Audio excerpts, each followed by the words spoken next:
ಹಳ್ಳೂರು ಗ್ರಾಮದಲ್ಲಿ ದೀಪಾವಳಿ ಹಬ್ಬದ ಅದ್ಧೂರಿ ಆಚರಣೆ.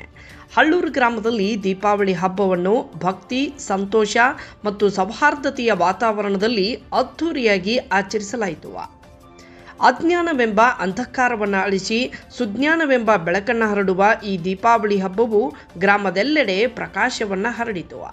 ಗ್ರಾಮಸ್ಥರು ಒಟ್ಟಾಗಿ ಎಲ್ಲರ ಬಾಳಲ್ಲಿ ಸುಖ, ಶಾಂತಿ ಮತ್ತು ನೆಮ್ಮದಿ ನೆಲೆಸಲೆಂದು ಪ್ರಾರ್ಥಿಸಿದರು. ಪ್ರತಿ ವರ್ಷದಂತೆ ಈ ಬಾರಿಯೂ ಹಳ್ಳೂರು ಗ್ರಾಮದಲ್ಲಿ ಪ್ರತಿಯೊಂದು ಅಂಗಡಿಗಳಲ್ಲೂ ಶ್ರೀ ಮಹಾಲಕ್ಷ್ಮೀ ದೇವಿಯ ಹೂವಿನ ಅಲಂಕಾರದ ಪೂಜೆ ನಡೆಯಿತು. ವ್ಯಾಪಾರಿಗಳು ಮತ್ತು ಭಕ್ತರು ದೇವಿಗೆ ಭಕ್ತಿ ಭಾವದಿಂದ ಉಡಿ ತುಂಬಿ ಆಕೆಯ ಆಶೀರ್ವಾದವನ್ನು ಪಡೆದರು. ಹಿರಿಯರು ಮತ್ತು ಗ್ರಾಮಸ್ಥರು ಈ ಸಂಪ್ರದಾಯವನ್ನು ಗೌರವದಿಂದ ಮುಂದುವರಿಸಿದರು.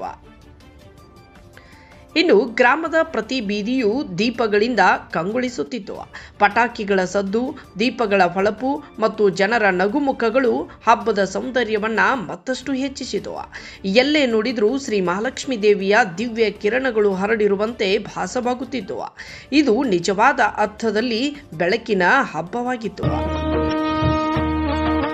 ದುಷ್ಟನ ನಾಶದ ಬೆಳಕೆ ನರಕ ಚತುರ್ದಶಿ, ಸತ್ಯಭಾಮೆಯ ಶೂರದಿಂದ ಜಯಿಸಿದ ಕೃಷ್ಣನ ಕಥೆ.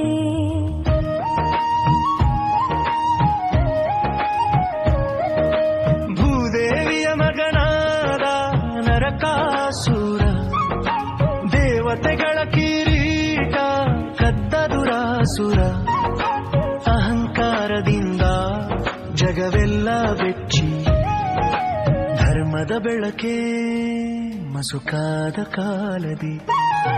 ಸತ್ಯಭಾಮೆದೆಯ ಧೈರ್ಯ ಹೊತ್ತು ಶ್ರೀಕೃಷ್ಣನೊಂದಿಗೆ ಯುದ್ಧ ತೊಟ್ಟು ಅಸುರನ ನಾಶದ ಘೋಷೆ ಕೇಳಿತು. ಸತ್ಯದ ಸೂರ್ಯ ಮತ್ತೆ ಉದಯವಾಯಿತು.